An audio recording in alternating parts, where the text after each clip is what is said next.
ის რომ მართვის მოწმობის მოქმედების ვადა პატრულის მიერ გამოწერილი ჯარიმებზე იქნება დამოკიდებული, ბორჯომში მძღოლების უმეტესობისთვის მიუღებელია. ისინი შინაგან საქმეთა სამინისტროს ახალ რეგულაციას უწუნებენ და აცხადებენ, რომ მსგავსი შეზღუდვებით უწყება ეფექტურ შედეგს ვერ მიიღებს. ხშირად არ ჯარიმდებოდი, მაგრამ მაინც არასწორი არის ეგ, რავი, მე არ მომწონს ეგე და რა ვიცი. არც გაამართლებს ეგე. ტყვილი ამბავია ეგ, რა ვიცი. სულ არ მოაინტერესებს ჩვენ, არ სასკულიანი და არც ისე.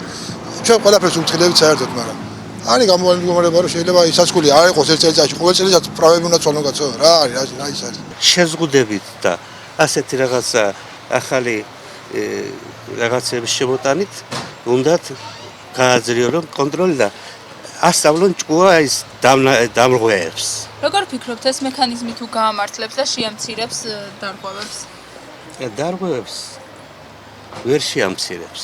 რაც არის ის რო არღვევს, ან არღვევს შეგნებულად, ან არ ცოდნით არღვევს. თქვათ ვიღაცა მძღოლი რაღაცა დაიჭირეს, ეს ასკულა რამდენ ხანს უნდა იყოს. და აი ვისაც აღებული აქვს 80 წლებში, 85 წლებში რო აღებული აქვს პრავა. იმას იმოხელა უკვე ენერგია და ის აქვს, რომ კომპიუტერში ისწავლოს და ჩააბაროს და ისე ვის პრავა დაიბრუნოს და იმოძრაოს ოჯახი ერჩინოს რაღაც საკნას. ძალიან ცუდი იქნება ჩვენთვის მძღოლებისთვის. ასკულიანის რა დროს დაგვიჭერენ, რაზე დაგვიჭერენ, უმიზეზოდ დაგვიჭერენ, როგორ იქნება არ ვიცი და ძალიან ცუდად იმოქმედებს. ისე აქამდე ხშირად ჯარიმდებოდით? არა, წელიწადში ერთხელ ან ორჯერ პატარა შემთხვევები იყო. განსხვავებული მოსაზრება აქვს ფონდი პარტნიორობა საგზაო უსაფრთხოებისათვის დამფუძნებელს. გელა კვაშილავა შინაგან საქმეთა სამინისტროს საგზაო მოძრაობის უსაფრთხოების ახალი პროგრამის მომხრია და აცხადებს, რომ აღნიშნული ქულათა სისტემა სხვა ქვეყნებშიც აპრობირებული მეთოდია.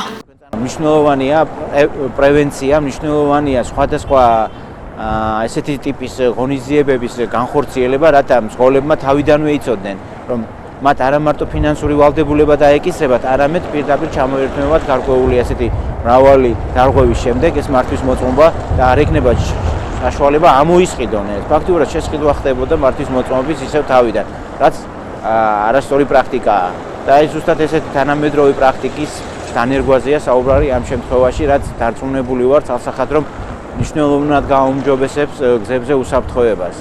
შინაგან საქმეთა სამინისტროს საგზაო მოძრაობის უსაფრთხოების ახალი პროგრამა 2016 წლის 1 იანვრიდან ყველა კატეგორიის მართვის მოწმობაზე 100 ქულის მინიჭებას ითვალისწინებს. პატრულის მიერ დაჯარიმების შემთხვევაში კი ქულათა გარკვეული რაოდენობის დაკლება მოხდება. თუ ქულათა რაოდენობა ნულამდე ჩამოვა, მაშინ მართვის მოწმობის მფლობელს ეს მოწმობა გაუქმდება და გამოცდის ხელახლა ჩაბარება მოუწევს. ჩვენ ერთად უნდა შევქმნას უსაფრთხო გზა, რომელიც უფრო დაგვაახლოვებს დასავლურ სტანდარტებთან.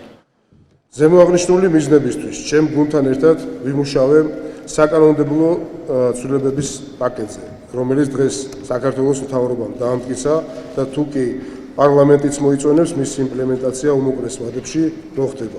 აღსანიშნავია, რომ მართვის მოწმობისთვის მინიჭებული ქულები წლის ბოლოს ანულირდება და ყოველი წლის 1 იანვრიდან მას კვლავ ახალი 100 ქულა მიენიჭება.